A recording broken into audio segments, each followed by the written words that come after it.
Dr. Jasvant Rathod, you've drawn a fascinating parallel between King Lear's division of his kingdom and the partition of India.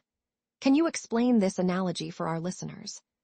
Certainly, just as King Lear's decision to divide his kingdom led to chaos, the hurried decision of India's partition resulted in immense tragedy. Both events illustrate how territorial divisions made without consensus can lead to unforeseen turmoil. That's a compelling insight. Given that millions suffered during the partition, do you think Lear's personal motivations mirror those of the political leaders at the time? Indeed, Lear's insecurity in old age mirrors the political ambitions of leaders like Jinnah. Both actions were driven by personal desires, causing widespread suffering, an example of how personal motives can deeply impact political landscapes. Yet, some argue that such comparisons oversimplify complex historical events. How do you respond to this criticism? While the contexts differ, the thematic parallels offer valuable lessons on leadership and decision-making. They challenge us to reflect on history and literature to understand the implications of power and personal ambition. Language plays a crucial role in both King Lear and the partition of India.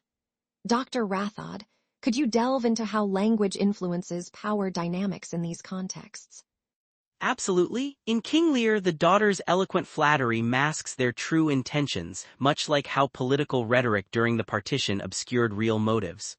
Words wield power, shaping perceptions and often manipulating truth. That's interesting. However, isn't it true that language, while powerful, can't alone dictate outcomes? There are other forces at play, right?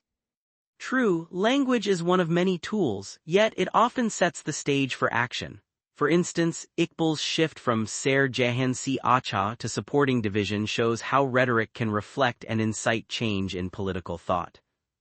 So, looking ahead, how might we better recognize and counter the manipulative use of language in politics and literature? Education is key. Encouraging critical analysis and contextual understanding in students can unearth the deeper meanings behind words, fostering a society that questions and interprets rather than blindly accepts. The adaptation of Shakespeare's works in India is quite remarkable. Dr. Rathod, how have Indian filmmakers and writers localized Shakespearean themes? Indian adaptations often infuse local themes into Shakespearean narratives. For example, Omkara adapts Othello to explore political corruption in Uttar Pradesh, while Haider uses Hamlet to address the Kashmir conflict. Yet, some purists argue that such adaptations dilute the original text. What's your take on this? On the contrary, these adaptations enrich the text by contextualizing it within Indian society, making Shakespeare more accessible and relevant. They're a testament to the universal appeal and adaptability of his work. What potential do you see for future adaptations in bridging cultural divides using Shakespeare? The potential is vast. By continuously reimagining these texts, we can foster cross-cultural dialogues, allowing diverse audiences to engage with universal themes like power, betrayal, and identity in fresh, meaningful ways. Today's discussion highlights the multidisciplinary approach to literature. Dr. Rathod, how do you see this approach evolving with advancements in technology and AI? The intersection of AI and literature offers exciting possibilities. AI can analyze vast amounts of text quickly, revealing patterns and interpretations that might be missed by human scholars, thus expanding our understanding of literature.